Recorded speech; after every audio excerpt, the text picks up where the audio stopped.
Антон, вы здесь по профессиональной деятельности или просто посмотреть? Смотреть. Вы пришли конкретно посмотреть на турнир по армрестлингу господина Воеводу или как вы приехали просто на мероприятие? То и другое, очень интересно посмотреть на Воеводу. Все, да, я согласен, мне тоже очень интересно. Это Антон, давайте познакомимся с вами.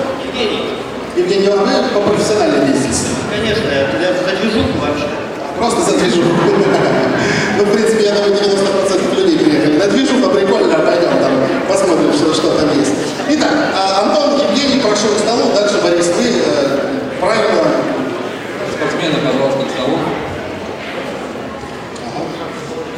Захват. Вот, кстати, по захвату, может быть, тут тоже есть какие-то особенности, фишки, я знаю, что как-то давят на руку, больно делают. Я думаю, Алексей Воевода лучше нам расскажет. Согласен, да, мы сейчас ждем мастер-класса от Алексея. Во-первых, самое важное – это встать как можно ближе к столу.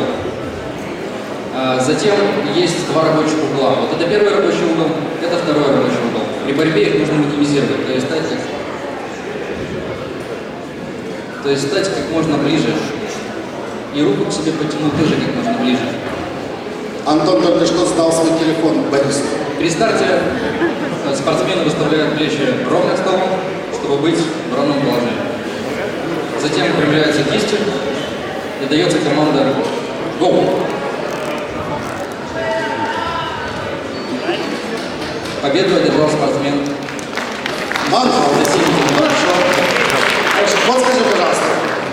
Борьба вверх и борьба в крюк. Борьба в крюк, там три вариации. Если вы скручиваете вот нижними двумя пальцами, средними двумя пальцами и верхними, значит, двумя пальцами это получается три разных крюка.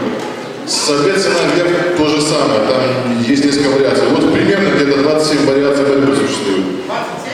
Где-то да, 27. Ну так, как бы можно, как бы дальше, в принципе, философия, но в основном. Но, опять же, вы можете переключать из положения в положение только если у вас есть кисть. Поэтому основным элементом, который стоит тренировать, это называется кисть. Дальше. Техника безопасности. Ошибки, которые потом, в принципе, к травмам приводят. Это борьба чисто связкой. Нормальный армрестлер понимает, что надо качать полностью верхушку. Вот ребята, вот кто из вас жмет лежа? Все жмут, да, почти, молодцы.